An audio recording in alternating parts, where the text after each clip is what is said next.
Let me show you how to turn this into this.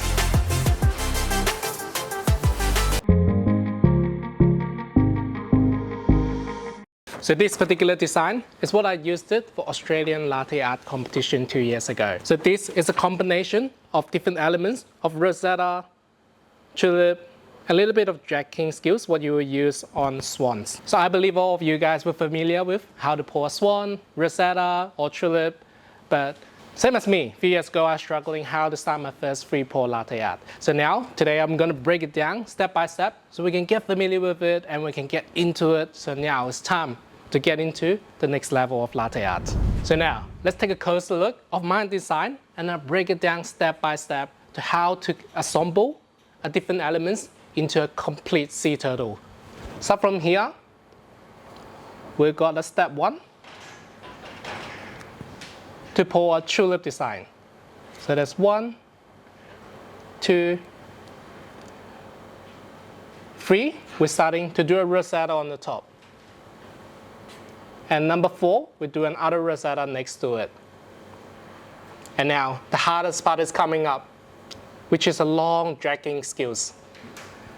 So from here, we're using a dragging skills all the way, just like how you're drawing on the paper.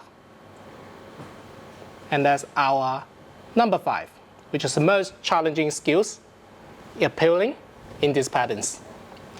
Lastly, you will apply some semi-dry foams to get the last part done, which is the sea star. So you guys must be curious, how do we apply all the techniques into one cup? And now let me introduce you a semi-dry foam, dry foam, and a wet foam technique. So while we're pouring in a rosetta, swan, and a tulip, we only need to apply a wet foam technique, which is when the foam and the liquid are fully blended. So you will have a little bit remaining liquids into your milk jar when you finish your latte art. However, when we're doing a free pour latte art or designer latte art or complex design, we need to use every single drips into our milk jar, which is including semi-dry foam and dry foam technique.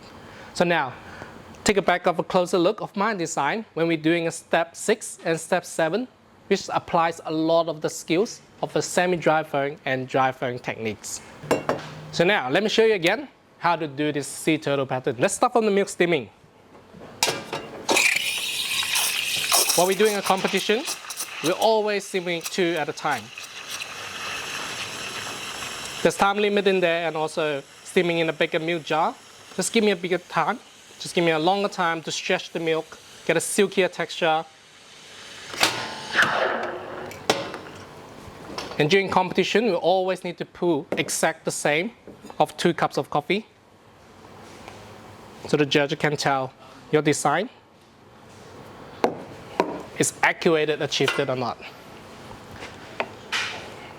Now, come with me and let's recap the sea turtle patterns. We start from the mixing. Gentle, nice in the middle, and we got a bit even contrast. Now step 1, 2 tulip.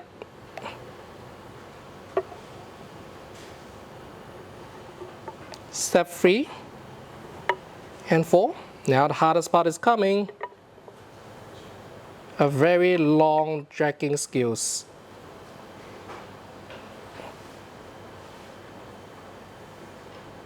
In here, you need to get a very nice flow control, so you don't get a lot of milk coming out at the same time. Lastly, we need to really holding our breath to get this steady sea star coming out by applying all the dry foams technique into the cups. So now look at this.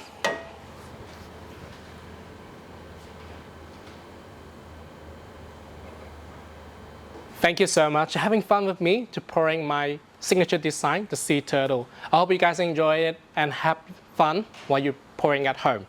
So in the future, let us know if you have any other patterns you're interested in. Let us know how you're going to practice at home. Let us know any struggle, any problems that you have. We're happy to here to be helping you by suggesting you any coffee equipment, any skills that we can provide it to you. So let us know in the comment below, and we're looking forward to see you soon in our future episodes. See you guys.